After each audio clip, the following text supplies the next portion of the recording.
Okay, question number two. I'm a total foodie, and I don't think this is going to be the right kind of plan for me because it sounds kind of strict. So take it from a foodie. I love food.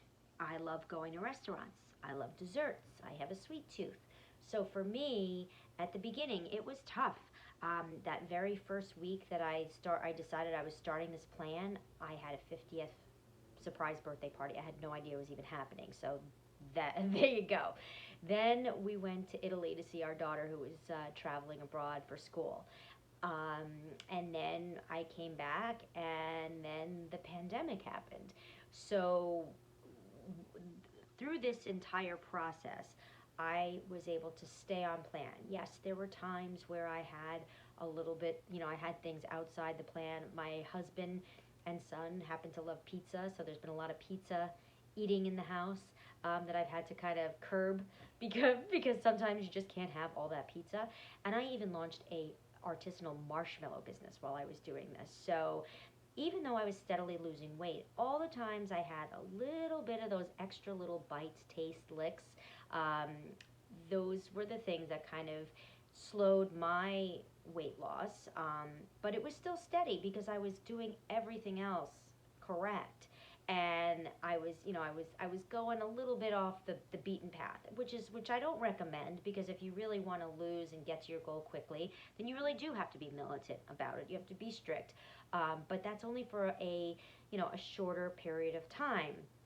And eventually, when you do reach your goal or come close to it, you can go from the 5 and 1 to the 4 and 2 to the 3 and 3. And the good thing is that the foods that you have, the fuelings, um, they taste really good. I mean, I've been on Nutrisystem, I've been on Jenny Craig, and I've been on Isogenics. So I can tell you right off the bat, the stuff's going to come in the mail. You're going to think, what is this?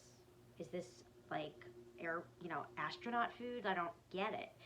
Because you're used to a Jenny Craig or a Nutrisystem where you get a meal and you pop it in the microwave and you eat it, and it still tastes bad, but it looks sort of substantial, and you're like, I guess I'm just gonna have to suffer through this thing.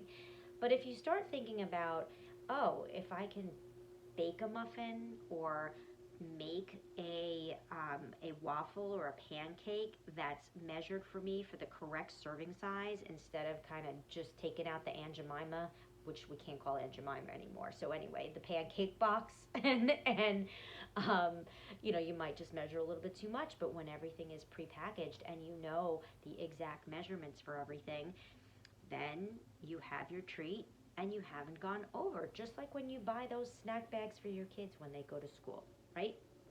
They're not in school right now, they haven't been in school in a while, but we all buy that for portion control, and portion control is very important in order for you to lose weight. But at the same time, you never want to feel deprived. So people who say, I still want to be able to drink every night, and I still want to have my desserts, and I still want to have my pizza, and I still want to have my pasta.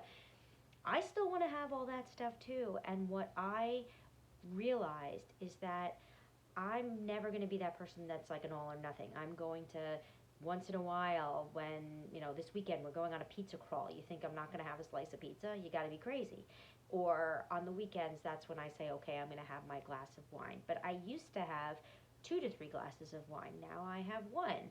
Eventually, maybe I won't have any. But to me, I like it that way. And I know that my process might be slower than someone else who lost, let's say, 30 pounds in a month and a half because they were really militant and really strict about it.